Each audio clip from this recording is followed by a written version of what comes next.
Sarah Poniatowski, née le 3 mars 1973 à Neuilly-sur-Seine, est une architecte d'intérieur renommée qui a marqué durablement le monde de l'architecture et de l'art de vivre avec sa marque Maison Sarah Lavoine. Fille de Jean Stanislas Poniatowski, ancien directeur du Vogue France, et de Sabine Marchal, décoratrice d'intérieur, Sarah a grandi dans une famille imprégnée d'art et de culture. Descendante de la famille polonaise Poniatowski, dont est issu le dernier roi de Pologne, Stanisław Auguste Poniatowski, Sarah a été sensibilisée dès son plus jeune âge au monde créatif par des discussions artistiques à la maison, où son père lui racontait des anecdotes sur le monde de la mode et sa mère lui faisait partager sa passion pour le design. Cependant, son parcours n'est pas seulement une histoire de succès et de gloire, mais aussi une histoire de profonde tristesse, de défis professionnels et de secrets cachés derrière une apparence confiante. La vie de Sarah est un tableau haut en couleurs, où se mêlent des traits de talent éclatants et des couleurs sombres de deuil personnel.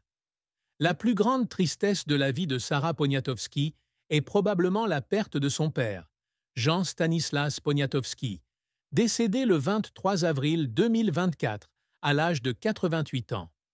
Père aimant et inspirant, Jean fut non seulement son guide dans le monde de l'art, mais aussi son soutien spirituel dans les moments les plus difficiles. Son décès, après des années de lutte contre la maladie, a laissé à Sarah un vide incommensurable. Elle a partagé son chagrin sur les réseaux sociaux, décrivant son père comme un homme au regard aimant et doux qui a façonné ce qu'elle est aujourd'hui. Les jours qui ont suivi les funérailles à l'église polonaise de Paris, Sarah était assise seule dans son appartement, regardant des photos de famille, de son enfance à Neuilly-sur-Seine à ses vacances d'été au bassin d'Arcachon. Chaque souvenir était un coup de poignard en plein cœur, lui rappelant les moments où elle n'avait pas dit à son père qu'elle l'aimait. Ce deuil n'était pas seulement une perte personnelle, mais aussi la fin d'un lien avec son héritage familial, lorsque Jean avait été son lien avec l'histoire aristocratique polonaise. Elle pleurait en relisant les lettres de son père, ses conseils pour vivre sa passion et persévérer, et regrettait de ne pas avoir passé plus de temps avec lui dans ces dernières années. Une autre tristesse dans la vie de Sarah était la culpabilité qu'elle ressentait de ne pas pouvoir concilier carrière et maternité. Mère de 3 enfants, Yasmine, Roman et Milo, Sarah s'efforçait toujours de consacrer du temps à sa famille, mais la pression liée à la gestion de la maison Sarah Lavoine et à ses projets internationaux lui faisait manquer de nombreux moments importants de leur vie. Elle raconta un jour que Roman, alors âgé de 10 ans, lui avait demandé pourquoi elle était toujours aussi occupée et que cette question l'avait fait fondre en larmes dans la voiture, en rentrant d'une réunion à Paris. Elle avait le sentiment d'avoir sacrifié des moments précieux avec ses enfants pour poursuivre ses ambitions, et cela devint une souffrance constante. Bien qu'elle ait tenté de compenser par des voyages en famille, au Kenya ou au Japon, Sarah ne parvenait pas à se défaire du sentiment de ne pas avoir rempli son rôle de mère. Ses chagrins, de la perte de son père au moment de solitude de la maternité, ont façonné Sarah Poniatowski en une personne forte et vulnérable qui a cherché à surmonter ses souffrances par le travail et l'amour pour sa famille. Le parcours professionnel de Sarah Poniatowski est une histoire de persévérance, de talent et de dépassement de soi dans un secteur concurrentiel. Issue d'une famille d'artistes, Sarah a d'abord exercé dans divers domaines, du théâtre à la psychologie, en passant par la communication, avant de trouver sa véritable passion pour la décoration d'intérieur. Elle a commencé à travailler avec sa mère, Sabine Marchal, en 1998, où elle a appris à créer des espaces dynamiques et harmonieux. Mais sa véritable percée a eu lieu lorsqu'elle a été encadrée par l'architecte d'intérieur François Schmitt, qui l'a encouragée à entreprendre ses premiers projets au début des années 2000. En 2002, à 29 ans, Sarah a fondé Maison Sarah Lavoine, une entreprise de décoration d'intérieur qui porte son nom, marquant ainsi le début d'une marque qui deviendrait une marque emblématique de l'art de vivre. L'entreprise a rapidement évolué, passant de petits projets comme la décoration d'un appartement parisien à de grands contrats comme l'aménagement intérieur de l'hôtel Le Roc et des bureaux de L'Oréal Luxe. En 2009, elle a conçu une collection de mobilier et d'accessoires pour La Redoute, une étape importante qui a fait connaître son nom au grand public. En 2010, elle anime l'émission Design by Sarah Lavoine sur Odyssée et publie le livre Architecture intérieure, ouvrage qui exprime sa philosophie du design, créer des espaces reflétant la personnalité et les émotions de leurs propriétaires. Le succès de Sarah n'est pas venu facilement. Décoratrice d'intérieur autodidacte, elle souffre souvent d'un complexe d'infériorité, se sentant indigne d'éloges en raison de son manque de formation académique. Elle passe de longues nuits dans son bureau parisien, à pleurer en lisant les critiques de certains clients qui trouvent ses créations peu innovantes ou trop simples. Un échec mémorable est celui de son premier projet pour un hôtel-boutique à Nice. Le client demande une refonte complète du design quelques semaines avant l'ouverture, ce qui la frustre et la laisse perplexe.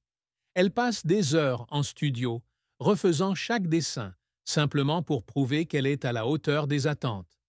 Bien que le projet soit finalement mené à bien, l'expérience la laisse marquée, l'amenant à se demander si elle est vraiment à la hauteur. Cependant, ces difficultés la motivent également à s'améliorer constamment. En 2012, sa rencontre avec Édouard Renevier, PDG de Maison Sarah Lavoine, l'amène à développer la marque dans des secteurs tels que la mode, la maroquinerie et les cosmétiques. En 2021, son entreprise compte plus de 70 employés, 10 boutiques, un showroom à New York et un chiffre d'affaires de 15 millions d'euros, preuve de sa ténacité et de sa vision. Les plus grandes réussites de Sarah sont dues à sa capacité à transformer des espaces sans âme en lieux chargés d'émotions. Le bureau L'Oréal Luxe à Levallois, d'une superficie de 45 000 m² et accueillant 2 500 employés, est l'une de ses plus grandes fiertés. Elle a insufflé le concept de « se sentir comme chez soi » à l'espace de travail, créant un environnement à la fois professionnel et chaleureux, plébiscité par les clients et les critiques. Cependant, la reconnaissance n'a pas toujours été au rendez-vous. Certains projets, comme la première collection de mode de Maison Sarah Lavoine en 2015, ont été jugés manquant d'originalité, ce qui a entraîné une mauvaise presse. Dans ces moments-là, elle se retire souvent au bassin d'Arcachon, où elle possède une maison de vacances, pour réfléchir et trouver l'inspiration. Ses voyages, ainsi que son amour pour la mode, la musique et les voyages, l'ont aidé à surmonter les échecs et à continuer à créer. La carrière de Sarah témoigne de sa capacité à réaliser ses rêves, mais ce fut aussi un parcours douloureux où elle a appris à se relever après chaque chute. La vie de Sarah Poniatowski, riche en succès professionnel, s'est également achevée dans une profonde tristesse, marquée par des pertes et des rêves inassouvis. À 52 ans, Sarah a dû faire face à la perte de son père, Jean Stanislas Poniatowski, en 2024, un événement qui a marqué une fin douloureuse pour elle.